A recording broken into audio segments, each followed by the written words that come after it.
Not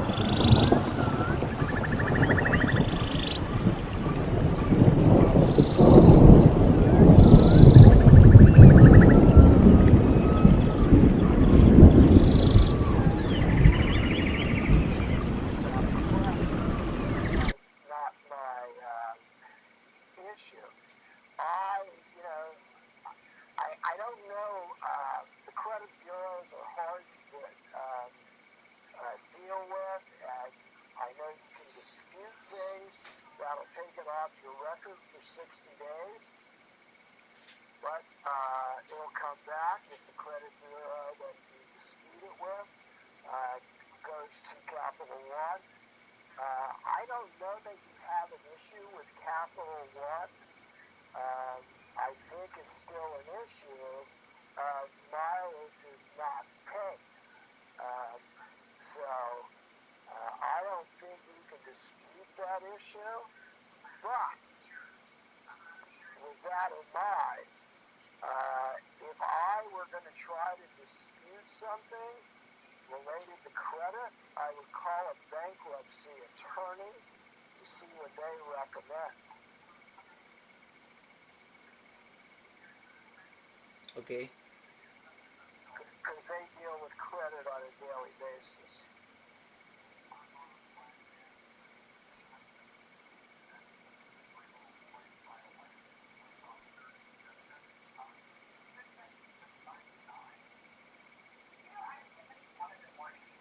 Okay, I got it. Okay, so yeah, and okay, so the sex, yeah, okay, that I'll skip that. Okay, and as far as um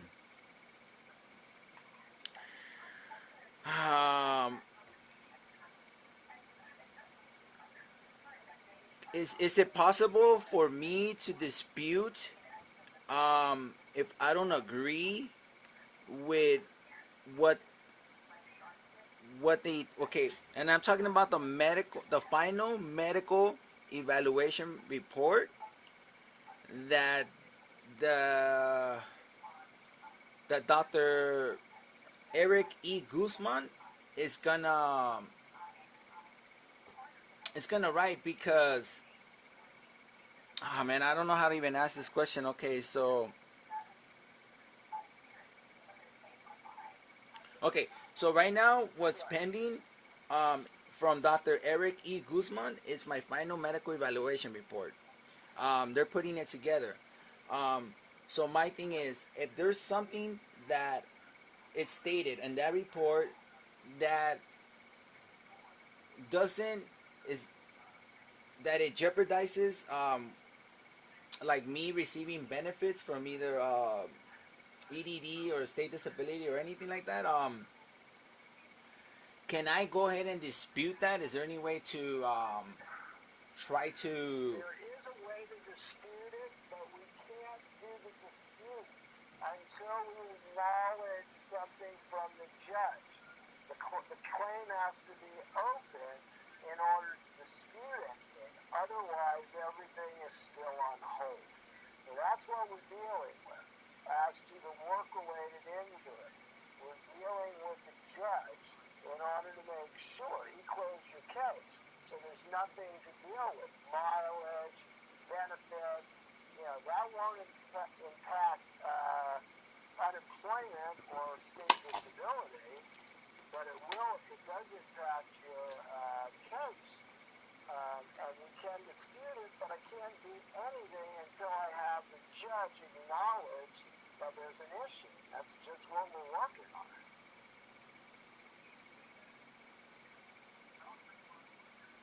Okay, okay, I understand. Um,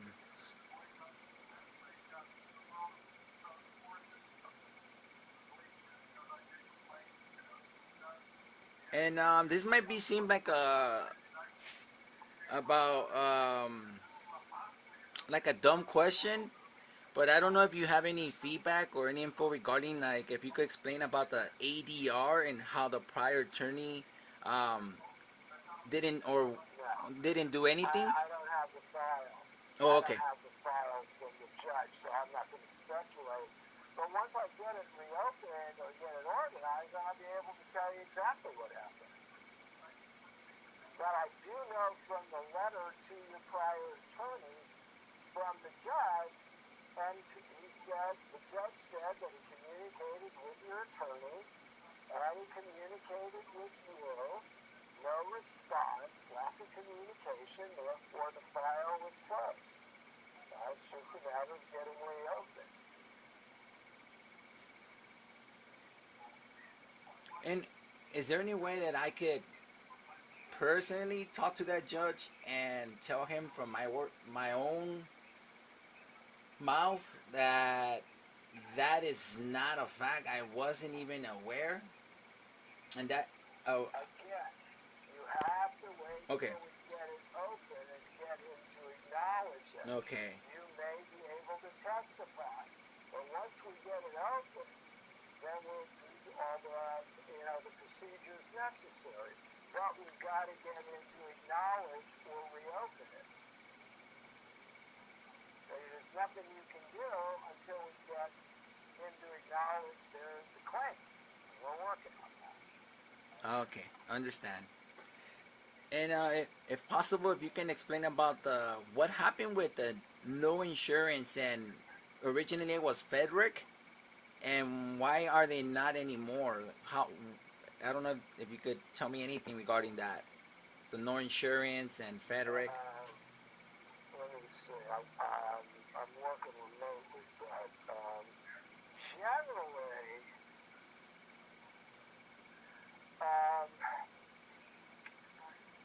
Cedric was the carrier at the time, but yes, the claim was filed with the court as workers' comp. Because it's a union case, it had to go through the judge, which is what we're still dealing with. This retired judge is the omnibus case. The case in court was dismissed, so Cedric was taken off the list. But that's only as it relates to the court. There's still a claim. The judge has disclosed it, the retired judge. So it's all back to the same exact issue. Probably almost all the questions you'll ask, we won't have a full answer until we get the judge to acknowledge and reopen.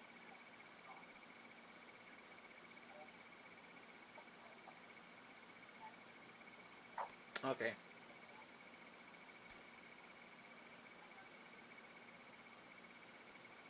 So reopening it is key. That's the primary factor. It's everything. Okay. That's the key factor.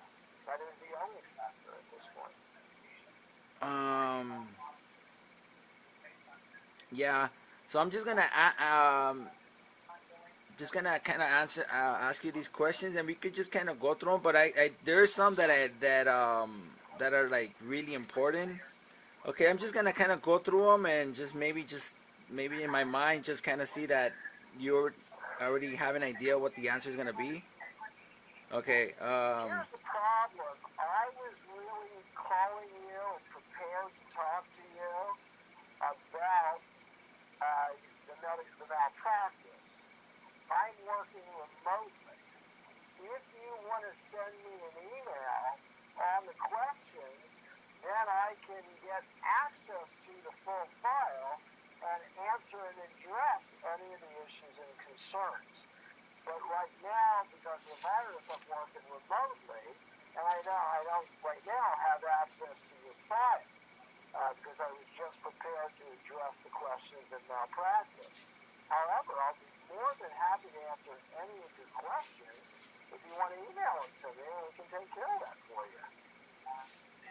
Okay. Well, I'm gonna ask you the ones over the phone that I feel that are really important, are critical, that should have been in my first priority list, should have been my top 10 first questions.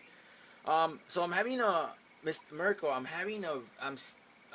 don't even know how to say. Okay. Unfortunately, for me and my bad luck, I haven't gotten through with with SSI, with EDD state disability, and obviously we're talking about worker compensation claim because of the case has been closed. But as far as EDD state disability insurance and SSI, I still haven't received anything. For SSI, I've been communicating with well, I have a caseworker, and I have the people. Okay, how can I say this? Okay, so at this point, I don't know what to do.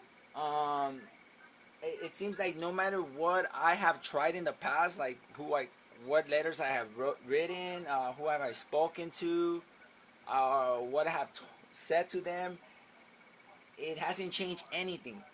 Um, so I don't know if there's anything that you can do. Like if there's anything that you can do to pressure or persuade or make them realize that I'm not a person that's trying to take advantage of the services. Like I'm in need. Doesn't work like that. Doesn't work like that. If you file for SSI, and or if you file for SSI, it's a three-step process. It's always a three-step process. Period. SSI is a federal program under Social Security, Supplemental Security Income. So if you file for that, then you would have gotten a denial, and you would have had to file a request for reconsideration. Now, if you got denied on that, you would have had to file for a hearing before a judge. That's the process, period. There's no other step that's outside. If you have somebody, you can call Social Security directly and or make an appointment to go in or a telephonic conference, and they'll give you a status. That's SSI. State disability is a whole different issue. It's a state program. You would have had to have a doctor file for your state disability as well as you filing a state disability claim form, as well as the doctor's for the doctor's certification. Whether you've done that or not, I don't know. But that's the process.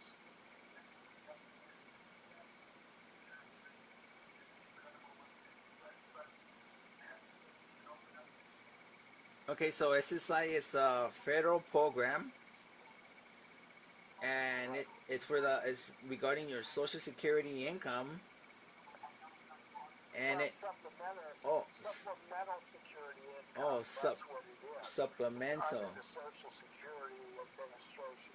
SSI is Supplemental Security Income. That's the name of the program, and it falls under SSA, or Social Security Administration.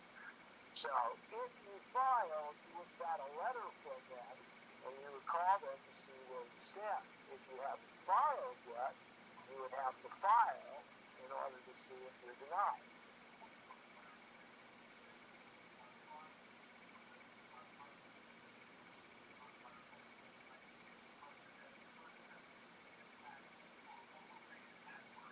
Okay.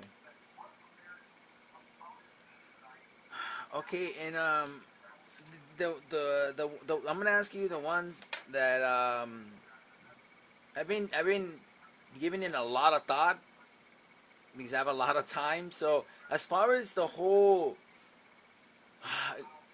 just how everything went downhill with the union, how I lost my membership, and so none of this was my original life plan. Part of my life journey to reach my life goals. So what I want to do, if possible, Merkel, if you could help me get back into the union, but under certain, I guess, condition, like maybe just being under light duty, light work, and if possible, where I left off, meaning second year, so I won't start all over the apprenticeship. So I could continue where I left off.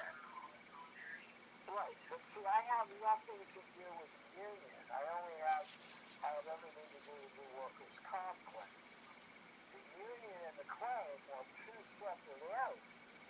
You know, the only thing we're bound by in the work comp claim is we have to use a retired judge and omnibus to resolve your claim. In your case, that was done previously, and it closed your claim for lack of prosecution. So, again, we're back to the same issue. It has nothing to do with me with the union. I've got to get the claim reestablished to determine. One of the problems with union jobs and getting back in the union, one of the problems based on my work with unions, as work comp claims, the unions, most of the trades require that you can have no restrictions in order to perform work. You know, and if you have restrictions, that's problematic getting back into the union. Because my girlfriend, she's in the union, the same union. She's a fifth year, and she has told me, um, in the past, Mr. Merkel, that she's seen, and her coworkers, other apprentices, they tell her, "Oh yeah, I'm on light duty." You know, they got, what is it? They got injured. They show up beat up at the job site, and the foremans or the general foreman, so whoever, they because of whatever injury they're going through, they actually get assigned light labor, light duty. Um, and this is the thing I that, don't know. Let me explain. uh huh, I don't know about your girlfriend's knowledge. I can't speak to that. I can speak to my experience dealing with this. The only time that I really have ever seen union jobs in the trade provide light duty was on a temporary basis from anywhere from 30 to 90 days. That's it. Generally, if you have permanent restrictions, they will not hire you